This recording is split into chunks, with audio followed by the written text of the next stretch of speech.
everybody, thanks so much for joining me. I know it seems like a long time ago I did my big review video on a bunch of different Avon products I was trying, and now I bring you the Mark items. Mark is kind of that brand that's under Avon's umbrella, but it really is, you know, a makeup line in itself. So I just wanted to tell you a little bit about some of the products I've been trying. I had a good amount, you know, in this video to be able to talk about everything and just give you a big chunk of information. And just so you know, most of these things were sent to me for review. I know you guys know that doesn't play into my opinion of them, but just want to put that out there. First thing I want to mention is a really unique, unusual product, and I've actually found that a lot of these products are pretty unique, but this is the Touch and Glow Shimmer Cream Cubes All Over Face Palette, and I have it in Warm Glow. So it's got this very mirrored rose gold type compact here, and it opens up, and you've got these little cubes. And this has been around for some time, and I've been really curious about it, and when I got it I just assumed that this was sort of a powder compact, but really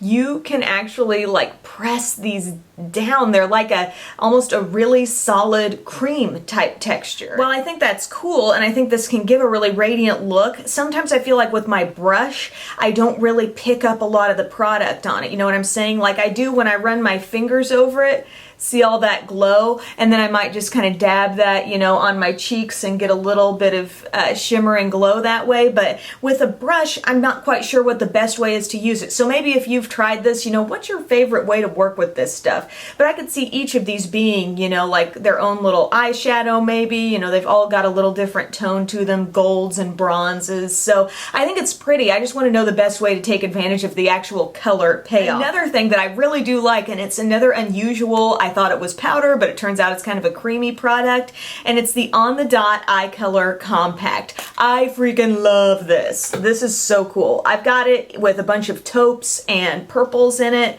and again I just thought, okay, it's a typical, you know, little eyeshadow palette, but these actually have, like when you swatch them and you put your finger in there, they've got an actual creamy texture to them. I don't know if it's some sort of half and half percentage on this, like it's partial cream, partial powder, but it really seems to be the best of both worlds because you get the color payoff and the lack of flakiness and fallout that a cream gives you, but yet I'm still able to pull out like a classic blending brush and blend out my eye look and get it just as blended as I want it to be. I am wearing the look today. I pulled in, let's see, one of these lighter shades on the inner part of my lid. I used this dark plum in the outside, a little bit of this deeper taupe to blend out that plum just above the crease, and just really like the effect. They apply very nicely with a sponge tip, but I can pull in a brush and get a really good effect too. There's an itty bitty mirror down here. I kind of wish there was a bigger mirror up top, but all in all I would really like to try more of these because I think that's such an unusual texture in that it's blendable like a powder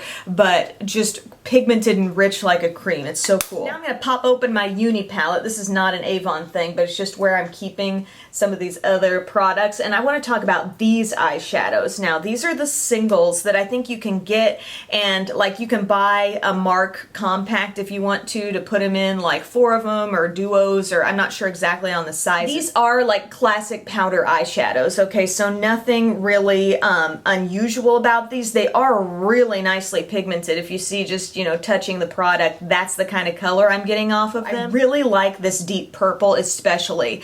Sometimes brands, I've said this before, but they don't always seem to get purple right, and this plum is so rich. It's called Piccadilly, and it's a matte purple, and it's just as rich as can be. I actually like pairing that with this taupe and purple. Try that duo if you haven't already. Very pretty soft, light taupe. There's nothing wrong with any of these. The taupe and the purple are just kind of my personal favorites, but really just impressed by those. I had no idea, you know, Mark was putting out shadows that were so vibrant and kind of little goes a long way type products. I've got this open for you. Really pleasantly surprised by these blushes too. This is Charmed, this peachy shade, and this is Dollhouse. When I look at these blushes in the compact, I'm like, maybe there's a satin finish, I'm not really sure, but really really, they're matte blushes and really nicely pigmented at that. And you can see for yourself in swatches, obviously you'd wear them more sheared out on your cheeks, but it's like, where's this stuff been? Why haven't I tried it? Something else that I really wanted to love, but I gotta say I just don't love it that much, are these Glossworks. See how many I've got here?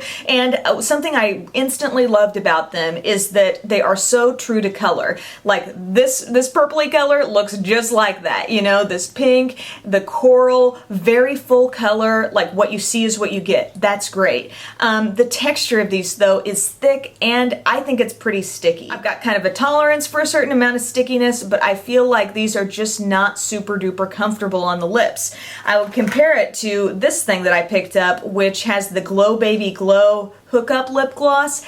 This texture I find to be much more comfortable. It's smooth, it almost feels a little bit moisturizing, but these are just so thick. I think if you're in love with one of these shades, you might be willing to get past that, but it's just on the verge for me of not being something I want to wear on my lips for an extended period of time. But I will run you through what these colors are if you're interested. This purpley shade is called Voila, and it's just a nice creamy purple. There's just a little bit of shimmer in there. The peachy shade is called Tropica, and that's just a straight up creamy peachy coral. This bright creamy pink is called Tempest, and then I've got two more neutral shades. The one that's more pink is called Parasol, and then this other one that has maybe a little more neutrally deeper tone to it is called Roseland. Let's talk about this, by the way. This was something I just ordered myself out of curiosity. It's one of those hookups. So you can get a couple of products, you get the little connector, and then they just snap in, and you could combine any two products you want. I just randomly chose a couple. I got this gloss, which is in Girly Girl, this magenta gloss, which I am wearing on top of something else, which I'll get to in a second, and then I got the Scanda-Lash Hookup Mascara. I'm wearing the mascara too. I also have some false lashes on, surprise, surprise. But this is a traditional brush mascara. I like it for its ability to not get clumpy and kind of cling to each lash. It's not a super wet formula, so I do enjoy that. However, I feel like after a little time passes, like after it's spent, I don't know, a couple minutes on my lashes, I can see the curls start to go. If your lashes are not curl resistant, this may be no issue for you, but for me, mine are very straight, so I have that problem a lot. But overall, I do like the idea that you can combine a couple of products there. You could put like two glosses on, or they have a bunch of different product options, but I do really like this lip gloss. It is so smooth. Is it a little bit minty? I think I'm getting a little bit of a minty smell on it, but it's not one of those, you know, like knock your face off mints. I don't know, knock your face off? I like it. I like this gloss. This texture actually reminds me a lot of the regular Avon Glazewear glosses, so really good stuff. Another thing that I'm really loving for the vibrant color, and I've talked about this before, is the Make It Rich lip color crayon. This is what I'm wearing under that gloss. These are not like lip butter type moisturizing, like Neutrogena color stick, those kind of things. I don't feel like I'm getting a bunch of hydration out of these. These are purely like vivid color. Peony is this pinky fuchsia color that I think is so gorgeous. It's got shimmer. If you wear it alone, it looks just a little bit metallic. I've got more of a neutral shade here called Hey Honey. Not a huge fan of that. It's just so brownish, that shade. I don't see myself wearing it a lot.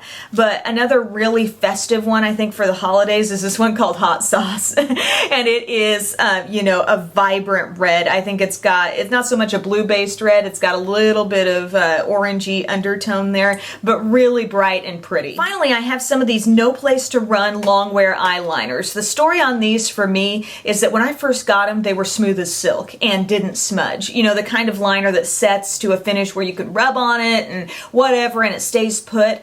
But a couple months passed, I've been using them on and off, and most recently they were so dry, like could hardly get color to show up across my lash line dry. And then I realized something. When you put the cap on these, there's something a little different. Okay, there you think you got the cap on, right? Like pretty much any other liner. But it snaps down even further. I'm wondering if that was my problem because I realized I wasn't doing that. Like I was just messing around with these and I'm like, Oh, that may have played a role in the product drying out on me. The colors are pretty bold, pretty nice. I've got the white actually in my lower waterline for some real brightness. I haven't used white there in a while. I've been doing a lot of the skin tone type liners. But like drawing across my upper lash line, I could hardly get color to show. So again, I kind of blame myself because I don't feel like I was capping these properly. Because when I first got them, they were not that way. And I've had them for, I would say, a few months now. So that's the story on the Mark products I've used. If you've got any suggestions for me, anything you think I should try that I haven't used yet,